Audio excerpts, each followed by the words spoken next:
So, I'm Joey Knuckles. I'm here with Dana Brunson. I'm Dana Brunson, here with Joey Knuckles. We're here for Tattoo Snob.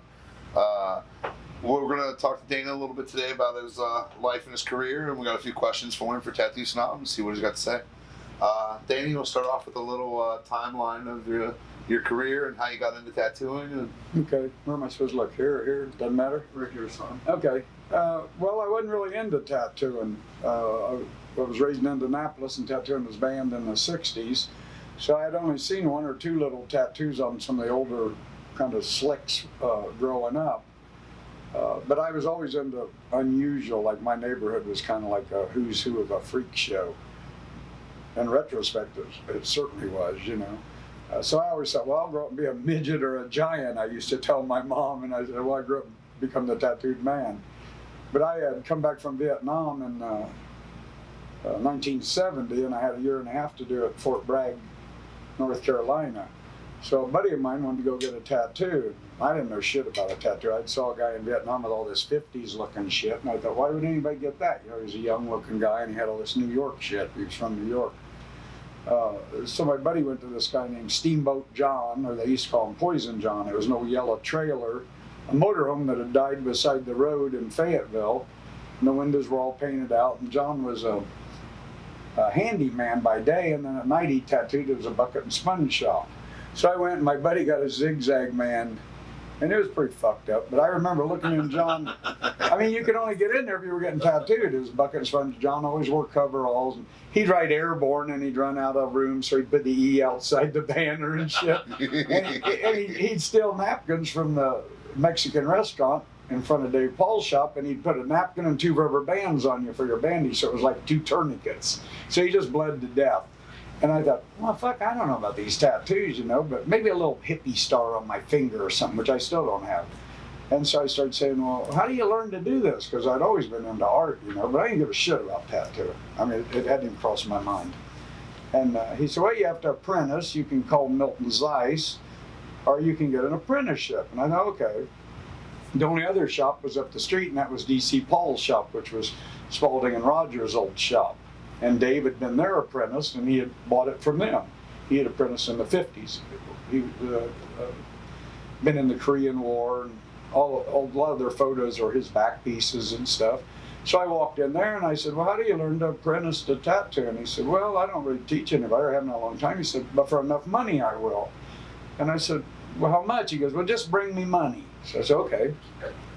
And there it started. But at the time, I didn't know anything about Spalding and Rogers. The whole shop was Spalding and Rogers Flash, photographs, because it was their shop. They had one in Jacksonville, one in Fayetteville. And so I didn't know shit about the history, didn't care about it. All old tattoos looked like old men's tattoos. And I guess just by hanging around with him, you know, I got a military one, was my first one, and I'm kind of like, wow, that's kind of fucked up. Everybody else's looked real good, but when it's on you, you can be a little more critical. Then I'd go get 2 at a time, and I was apprenticing, and I got kind of a quick, maybe 6 months apprenticeship. I just thought it was cool. It wasn't about the tattooing, it was about the whole character and the environment. You know, it was like you were in a witch doctor's house or something. And it was scary, you know. I remember being at Fort Benning in the Army, and I looked in a tattoo parlor, and that light was swinging. I heard that buzz, and I'm like, oh, hell no, I'm not going in there. You know, like, I won't be able to get out alive. And that was probably Sailor Bill Killingsworth, and I might not have got out alive because Bill killed a couple people. So anyway, the long and short of it is I learned to tattoo, and I got out of the Army, and I hung out at motorcycle shops at Fort Bragg. So when I got out of the Army, I opened a chopper shop and was painting motorcycles. I went back to Indianapolis, and they said there was no law about opening a shop. There was no fee. Well, when I got there, they said, no, there's no fee because it's illegal. So I thought, well, fuck that, you know. So I tattooed out of my house, and I mainly did 1%er bikers because I owned a bike shop. And the only people getting tattooed back then were bikers and military and a couple rebels, but mainly bikers. So every weekend, I'd make more money tattooing a 1%er club that was real popular in Indianapolis. Then I would at a regular job. You know, I'd make $75 working a 40-hour week, and I'd make $100 tattooing. I mean, I'd do eagles for $10 and shit like that. I mean, that was a lot of money, you know. My first tattoo was $32, now it'd be $250. I don't know. Then I went to the first 76 convention. Dave Paul went. I went up to Cliff Raven's shop in Chicago, and that was a real turning point. I saw Hanya Don Nolan did it on Cliff's arm, and I thought, man, that's like magic tattooing. It looked like later what the Illustrated Man would have. So it really changed my perception of tattooing, because I'd always been into art, but that old, kind of folk art, flash, didn't really do it for me. So I went to the first convention with my older brother that still has no tattoos. Dave Paul was there, Cliff Raven, and I didn't know anybody. I knew those. Dave Yerkew put it on, and that was a big turning point. That was almost like it is now. The old school, like, Bob Shaw, and I don't know who was all there, but it was all the old timers, Doc Webb and Milo Anthony, Sailor West. All these guys that are in the history books were there. That's the Houston show. Yeah, Houston, 76. First convention. Lyle Tuttle. So, they were all like tattoo guys. I mean, they were just mysterious to me. You didn't just approach them, you're like, whoa, man, whoa, I don't know how to take this guy. You see those tattooed arms, It was just like drug you into it. So then I met my old partner, Tim McGuire, there, and he was tattooing part-time, and in 77, he broke off from his partner, which was the only shop in Cincinnati, and opened a shop downtown Cincinnati. And I went to Texas to go to graduate school. I went to Heron School of Art in Indianapolis, and I went to Southern Methodist to go to graduate school, but it was real expensive down there. So Tim had offered me a position to come and tattoo. So I came over here and bought in to the tattoo shop. He only worked noon till 5, so he said, you can have anything after that. Well, I could work 5 till 9, or if I was drunk, I could work 5 till 2. Because there was a lot of drinking in those days. Bikers would bring in coolers of beer, and it just went hand in hand. You drink a couple beers, do 10 minutes tattooing, drink a couple beers, 10 minutes of tattooing. And so I would work with Tim for 11 years. Then they started tearing up downtown, and our shop was all boarded up. I mean, it's all repaired now. And I really wanted to, be the cool guy. I wanted to have a private studio and do Japanese work because I'd had the Cliff Raven influence, and I saw what was possible. So I lucked into a building in Northside. It was like a 1930 savings and loan building, which I still own. And I moved up there around 86 or 87, and I worked in both shops. I worked days at one and nights at the other. And I had my clientele built up, but I thought, man, I don't know if I'm going to do any good or not. Well, I did better the first year because I had really given my heart to tattooing. And it's kind of where it started. I still have my Northside shop. I also have a shop in Main Strasse in Covington, Kentucky, which I probably had 15 or 20 years. And I own both the buildings, so I guess I'll be there till they plant me. It was all going to go to my son. My wife and my son and I tattooed, and unfortunately my son passed away 2 years ago. But the shop will still be there when I'm going. I've enjoyed it, met so many nice people. I kind of feel like a dinosaur now. I'll be 70 next week, and I should be like 50, 56, 58. So when you get 70, it'll ring true to you. I don't feel any more 70 than anybody in here does. I've been riding motorcycles since I was 18, tattooing at 21. I still ride motorcycles and I still tattoo. I'm in good health. So I'm hoping to touch some young guys who are interested in the history. I have a big collection with going to be my sons, and now we're doing a book which should be out in a year or so as a memorial to my son of our collection, a pretty extensive tattoo collection. I try to share it every day or every week on Facebook because I think that's what history is about, is sharing it. A lot of collectors keep it close to the vest. Well, if you don't share it, how does anybody know it's out there?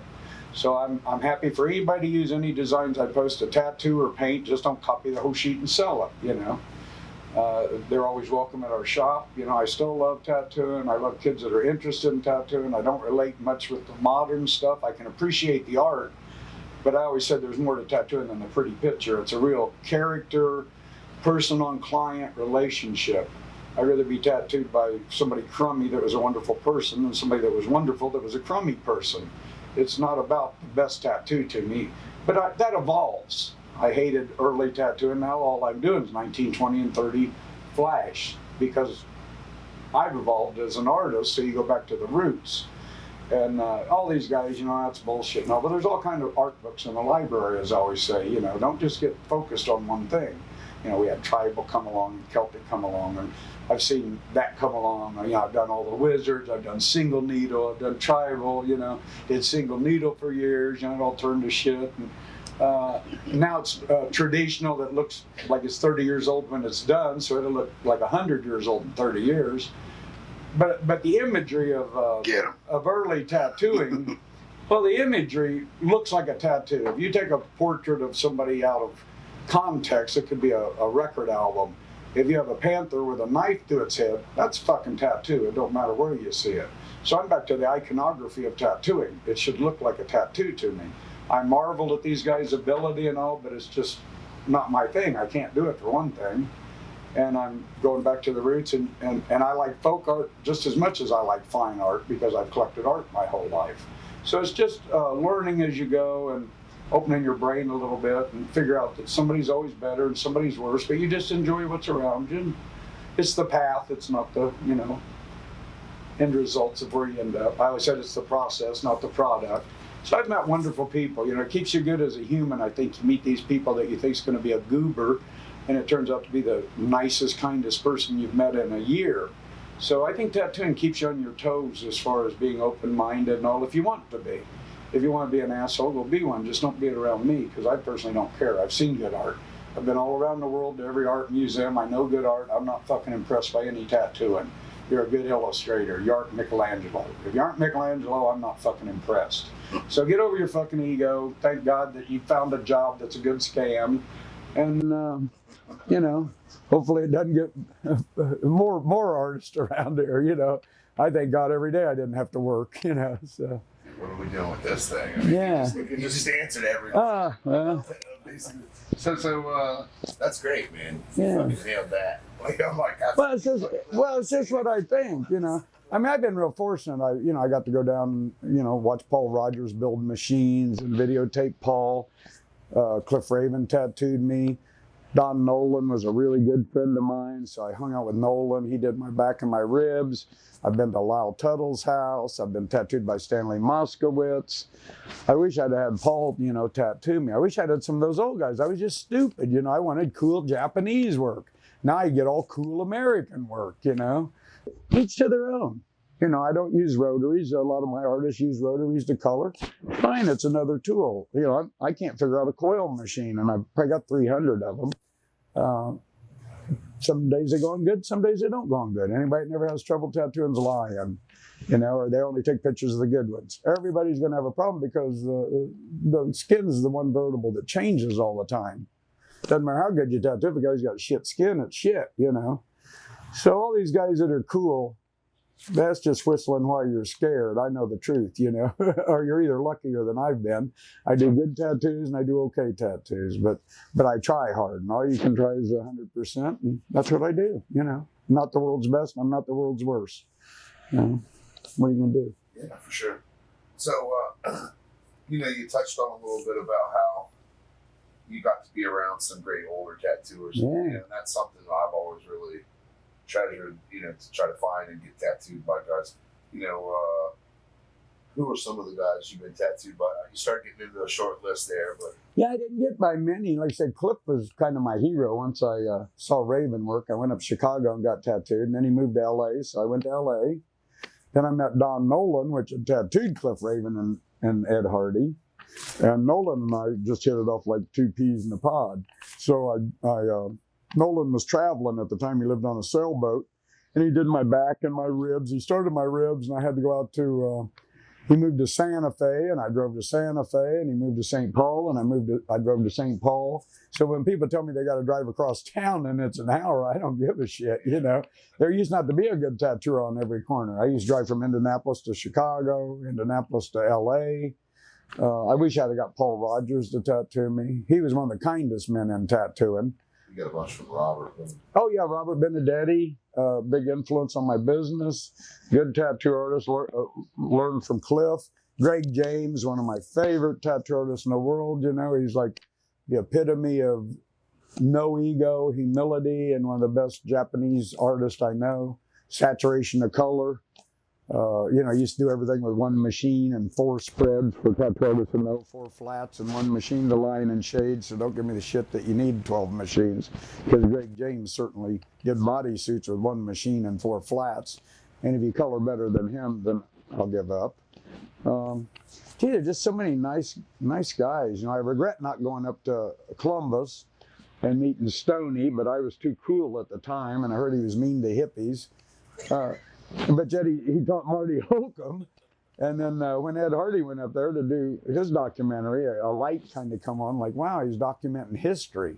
So one of the main regrets was never going up meeting Stoney, because I asked Lyle once, I said, are there any characters left in tattooing? He said, yeah, but you can't see the forest for the trees. So there are some characters, but I don't give a shit what art school you went to. And I love, like the guy filming here, it's beautiful, beautiful work, better than I'm ever going to do. But I was really into the characters, It just lost a lot of its charm to me. It became really artistic, and I said it was better for the billfold, but it wasn't better for the mystique of tattooing. I mean, I've done real well in tattooing. I live in Ohio. It doesn't take much to do well. I don't want for anything. I still tattoo. I mainly do what I want, which I used to hate elitists that only did a certain kind of tattoo, because we were a street shop. But at my age now, if I'm going to tattoo, I want to do a 1920 woman's head or something. I'm a little picky. But if it's a friend of mine, if he wanted Tweety Bird, I'd give it a good shot. But there's people better at it. I'm more of an illustrator than a technician, I have some guys that work with me that technically their tattooing is perfect. My son's tattooing was far superior technically than mine. But I just do my own thing. You copy enough stuff, and all of a sudden, I copied everybody's style. Cliff Raven, all of a sudden, you kind of have your own style, even by tracing, So I don't profess to be anything other than what I am. I just try hard, and I love tattooing. Nobody ever tried harder than me. I've built every machine, tore apart every machine, looked for every answer, and in the end, none of it made any sense. Because everybody, there's 100 people, 99 tattoo with different machines. So there is no secret. You find the secret that works for you, and it's your hand and your approach to it. Greg James's machine used to run terrible, and he'd say, I zen it in. And God, he just tattooed beautiful, and make me crazy. I thought if I get one of his machines I can tattoo, he built me one I couldn't even tattoo with it, But it's been fun. Just leave your ego at the door, and maybe you'll be 70 and have, some bullshit story to tell people. Well, we don't see you as a new guy no more, man. Yeah, I know, but I am. Quite, trying to learn how to do this. Been around, we all look to you for knowledge, Well, I'm here if somebody wants to know some bullshit. So this is a good one. Your social media is like a treasure chest of vintage tattoo gear, flash, and clothing. When you started collecting, do you ever think that it would be as important or saw that? No, I never collected any. I collected antiques my whole life, and then one day it dawned on me I should collect tattoo stuff. But I didn't want any of that old stuff. I sold my first 2 Supremes so I could get a new shiny lightweight. I didn't care about that. The whole shop was full of it. Well, years later I went to see DC Paul, and he gave me everything in the shop. He had retired. But I started collecting and getting gifts, and then my son was really into collecting. So my son had tattooed way over 20 years. He started when he was about 17, and he was 42 when he passed. But as far as the value, I absolutely don't care if it's worth $1. I don't need the money. I started buying it, and the more I bought it, the more I loved it. It's like you're connecting with the past. I wish there was a time machine. I wish I could go to the Bowery and watch Charlie Wagner and all those guys. I mean, they'd probably kick me out of their shop as a new guy, but just, that whole turn of the century immigrant, it's just so cool in American history, and the characters were so crazy, and all those crazy Eddie stories and Lyle's, and just, that's like cowboys and shit. That's not like us. So no, I never bought anything that I regretted, and I never bought a thing to sell it. I bought it because I really got a love for it and appreciation, and the more I bought it, the more I loved it. And even the crummy stuff, I go, well, that's cool. Later you look at it and go, well, that's cool. I didn't like it 5 years ago. So all I know is you're subject to change your taste over the years. So be prepared. I forget who said it to me one time, but I heard that, if you don't paint a bunch of flash, you don't do a lot of stuff like that. 5 years after you die, all your tattoos die, and there's no concrete proof or full card evidence of you ever being a tattoo. Yeah. And that always like hit hard to me. That's I always tell all the guys that work for me, like, you know, you got to contribute that, because had people not contributed that, then there would be right. You know, I've got all my originals, but I never signed stuff, so now I'm trying to sign it, because if you got a sign sheet, it's much cooler. Yeah, sure. You know, Cliff Raven said, well, you know, it only lasts 100 years, but it's better than ice sculpture. I mean, literally, you know, or the perfect tattoo was to turn a jackass into a zebra. That's what he'd say, you know. So we all get older, we all could use a little war paint. Cliff was a very clever, really intelligent man, you know. Yeah. How often are you tattooing nowadays, and do you actively take appointments? Yeah, sure. If it's something I want to do. I mean, I took a break there for about 8 months, and now, well, I've been on a break again. I don't know what happens. Usually I try to do a couple a week, and it's mainly tattoo artists or a collector that wants something, but I don't want to just bullshit something on somebody. When my tattoos start looking like shit to me, I'll quit, or I'll put an X on somebody. I don't want to live off of some old guy fucking reputation, you know. I'll put an X or something. I'm not going to try to do a fucking picture on you if it doesn't look good to me. But I said, well, maybe I've got dementia and they still look good to me. Maybe they don't, but I think I'm still tattooing top of my game, you know. Actually, I think if I really sat down and did what I wanted, it'd be really top of my game. But, you know. We've seen your artwork in a lot of different mediums. Mm-hmm. Statues, hammers, tattoos. Why is that? You know, your interests are just spread around, or is it curiosity that drives you? Yeah, no, well, I have a master's degree in sculpture, but it was all abstract sculpture. Actually, if you stack rocks a different way, that's a sculpture. It's everywhere. And I'm actually trying to unlearn being critiqued. Once you go to art school, you're critiqued as soon as you start a piece. Where, like, say, mentally handicapped people or something, it's a lot purer. You know, I always say a check mark's a bird and a Audubon Society illustration's a bird. So everything in between, it's a bird. So what bird do you want? But I like the folk art approach. You know, people say, well, how do you do that? I say, well, I just start and I try to figure out how to do it. You know, I'm not really trained in anything. I mean, I used to weld. I couldn't strike an arc now because it was all stick welding set up. But to me, stacking rocks in the yard is sculpture. You know, and I like, and I never used tattoo images for years and years and years in my art. They were all abstract, and I thought, check out this whole brain full of tattoo and circus images. So now most of it's done on a light table, or it's reproducing something, or, you know, I'll carve a hammer with a Dremel tool, but I'm not a figurative sculptor. So if it looks kind of clunky, it's okay, you know. Because so you try to take the best of Ben Corday or somebody and represent it in your own style. That's all I do. That's what you just call wonky. Yeah. Oh yeah. I meant to make that eye crooked. Yeah. I mean, I do that. I'll get done. Back one eye's different than the other. Or the guy yesterday, eye healed and had a highlight, and I said she got hit in the eye or shot in the eye because she was a cowgirl. Yeah, they aren't perfect. I mean, my favorite thing you do is the workstations and the toolbox. Yeah, I like those. And, you know, I painted old Harley jackets because you can't, you know, a real workstation costs you $5,000. Well, I can buy a suitcase and paint it for free, and I'll have $20 in it. And I can distress it, and I don't try to pass it off as real. It's just visually exciting to me. You know, you want to pay $5,000 for a sheet of Coleman flash, or you want to draw a Coleman girl. If you can afford it, buy it. If you can't, you can still enjoy the imagery. It's all out there now. When I learned, you had to buy books. There was no information, you know. You'd see Cliff or Nolan stuff, and everybody, I copied every piece they ever did. Ed Hardy, and I just copy them. There was no tattoo books. There was no Google. You know, if you saw a little kid's book and had one picture in it, you'd buy it. So I've got an extensive library. This isn't on the list, but how did you get Dot and how did Dot and Jason get into tattooing? Like, how did all that work? Yeah, well, I thought tattooing was my thing, and then I'd struck up a friendship with Robert Benedetti that worked for Cliff, and he was a good businessman. He bought Cliff Sunset Strip from Cliff, and he said, "Gee, you ought to teach Dot." And I'm like, "Well, I'm not learning to sew. Dot don't need to learn to tattoo. It's my thing." You know, women on Harleys. You know, Dot rides a Harley, so it's a joke to me. But he got her really interested in it. And then, you know, I just kind of helped her as I could. And then Jason went, I don't know. I don't know. You have to ask Dot. Probably 30 years she tattooed, maybe. Because, you know, we were married. We've been married 50 years. I married Dot. She was 16. I was 19 going to Vietnam. And so she was with me at Dave Paul's. Her first tattoo was by D.C. Paul. And then Jason was always a good artist and a straight A student. And I said, well, you just do whatever you want.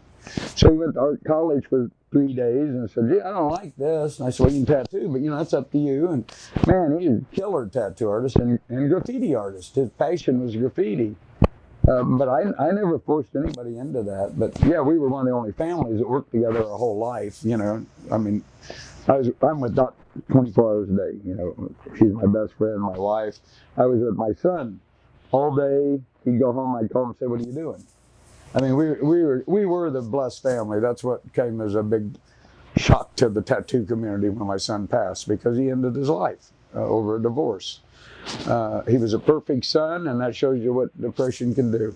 And I'm here to help people in any facet that I can in their life, because people's been helpful to me. And your life's blessed, and then one day it's really flips, We had one son, and all of a sudden, my whole future went to hell. He was going to get everything. And I've got a grandson that's not interested in tattooing. I mean, this is pretty personal, but this is my life. I'm here for my grandson. I don't even care if he tattoos. He's not interested in art. I just want to be a good man and do what he wants to do. If you dig post holes and you're happy, cool. My dad was a butcher and managed supermarkets. I can't cut up a piece of bologna. I was influenced by my grandfather on my mom's side. He was a real piddler. He was a Boilermaker, and he was always in the garage. Well, I'm always in the garage piddling. I just like to make stuff. It's just what you do. But yeah, I wouldn't change anything except the ending. I was blessed, to have such a wonderful family, such a wonderful life, be successful. Renegade said, gee, I thought I'd mount something I didn't know it was ordinary white trash. And I always said, well, I did better than I set out to do, because I never set out to do anything. So I was really lucky. I mean, I worked hard, but I was still lucky. Who thought you could make a living tattooing? When I learned in 71, I think there was 200 to 300 tattoo artists left in the world. Now go figure that. Now that's unimaginable. Yeah. It was almost dead. So with the rapid loss of older tattooers that we've had over the last few years, sucks. A lot of personal friends for everybody, And, sure. I feel like Tattoo Snob apparently feels like there's a lot of young cats, like you said, are missing the forest for the trees.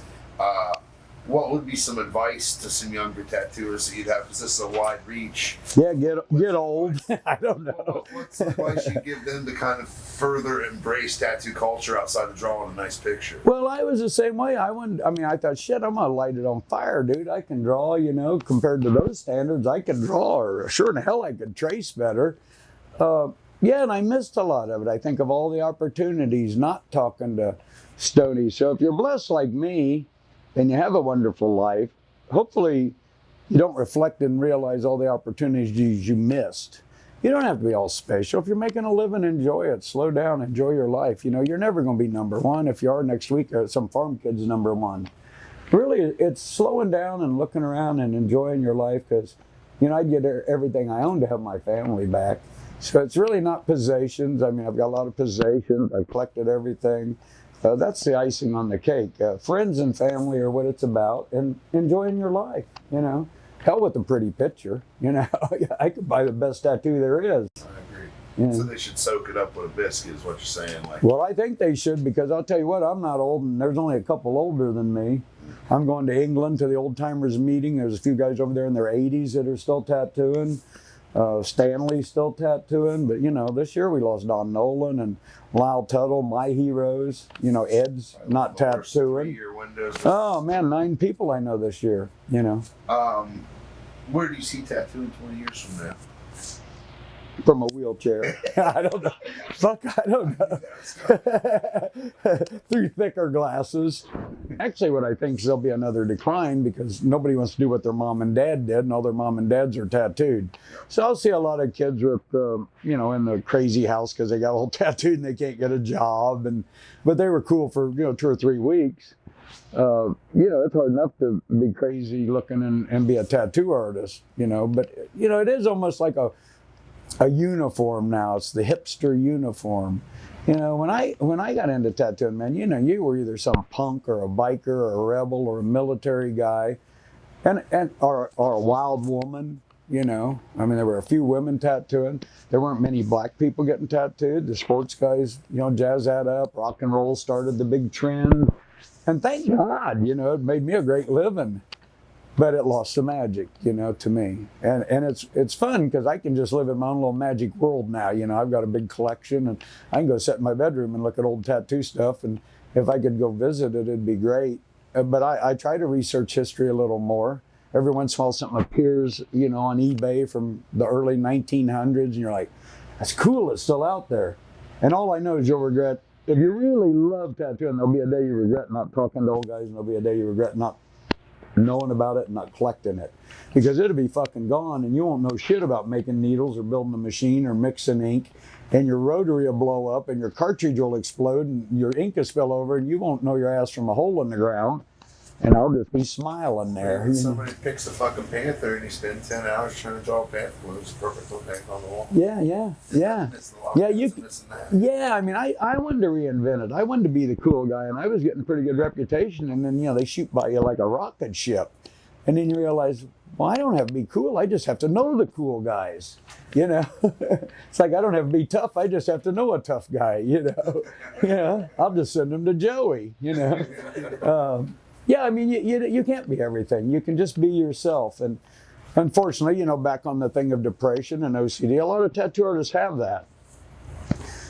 If you're doing the best you can, that's all you can do. You can only do 100%. And I've never done nothing I'm real happy with. The best tattoo is the next tattoo. But accept what you're doing, you know, and have some fun doing it, because in the end, none of it really matters. You know, I like the guys that we think draw like shit.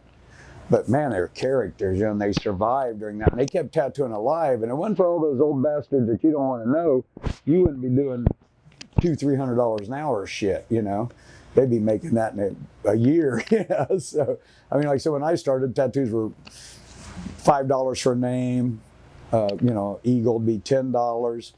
There was an old guy on Instagram the other day, and he had tattoos by Charlie Wagner, and they were 25 cents a piece. And you're talking the epitome of tattooing in that day, you know, so it's all relative to what you're talking about. But if you're interested in history at all, you better get off your ass, because I miss going and seeing Cliff Raven again.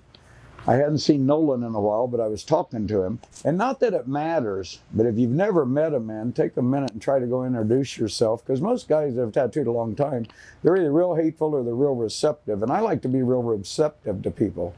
If you love tattooing, I'll share anything with you. That's the Paul Rogers School of Tattooing.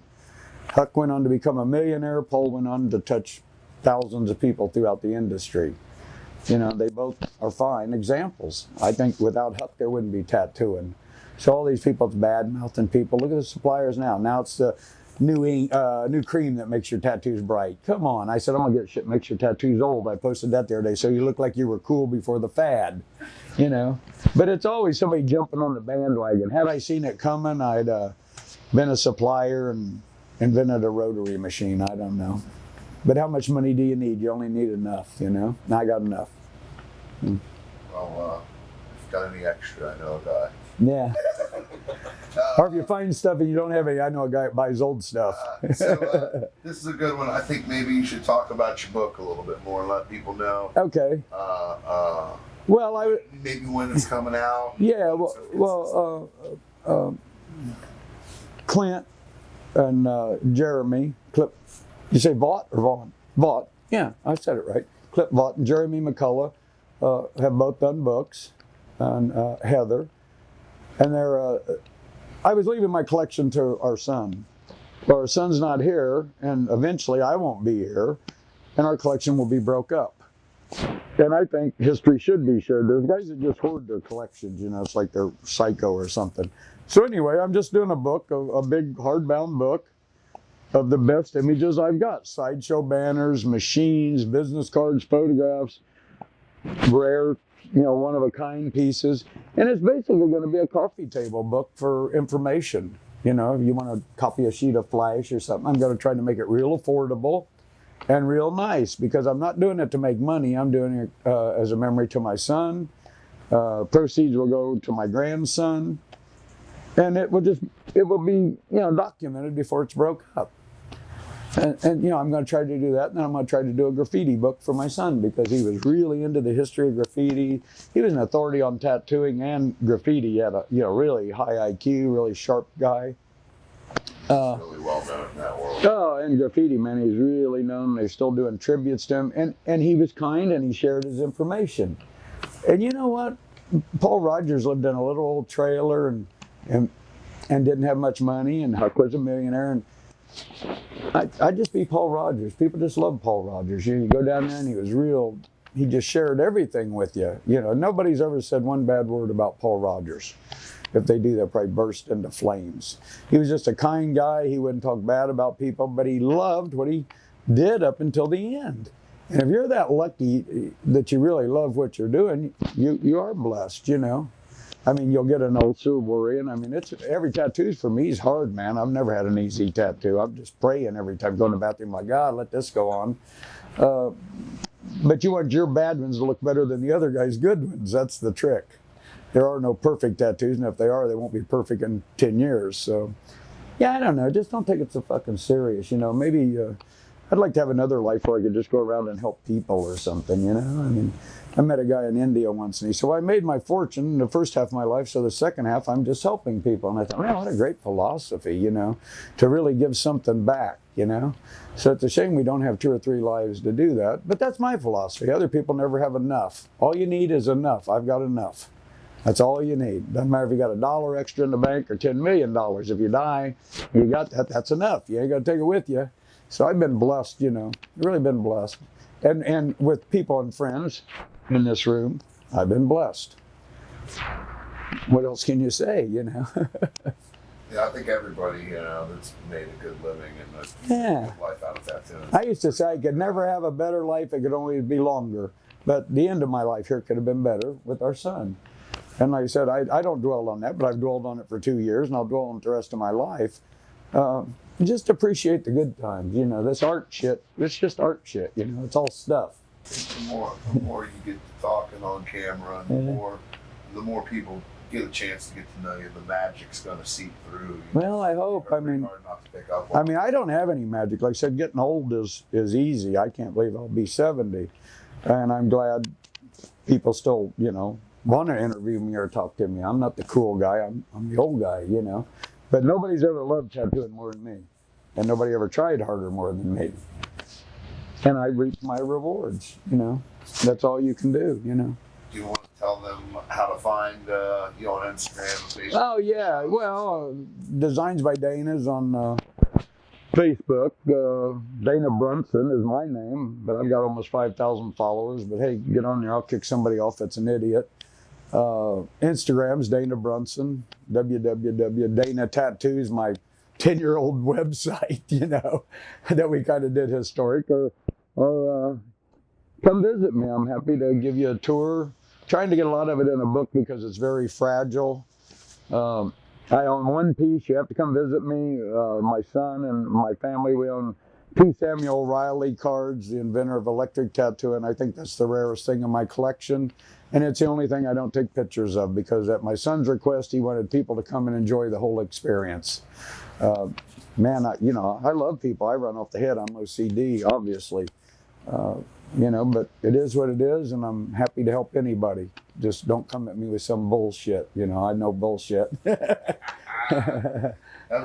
for somebody that's seen it many times, man, the collection's super worth your time, super worth the drive. And it's free. You know, yeah. It's free. I bought everything in our museum. My son and I bought it. We don't ask for donations. I don't owe nobody a fucking thing. And I can light it all on fire if I want to, which I won't. You know, it's history. Just a certain kind of feeling you get when somebody hands you 7 fucking wax machines at a time. Well, my whole shop, like everybody that works at my shop's cool. We have like a family feeling shop. You know, I don't care if you're the cool guy. I have really good artists, but we are a family. I give everybody the key to my house. They have the key to my shop. You know, I mean, you know, if you aren't a people person, don't come work for me. You know, you think you're just too cool, go be cool somewhere else, you know. Because that guy worked for a week or 2 to pay you for a tattoo. He's cool, you know. You're just a craftsman, you know. So enjoy it. Awesome. Well, I think we've And if anybody wants to kick my ass, call Joey.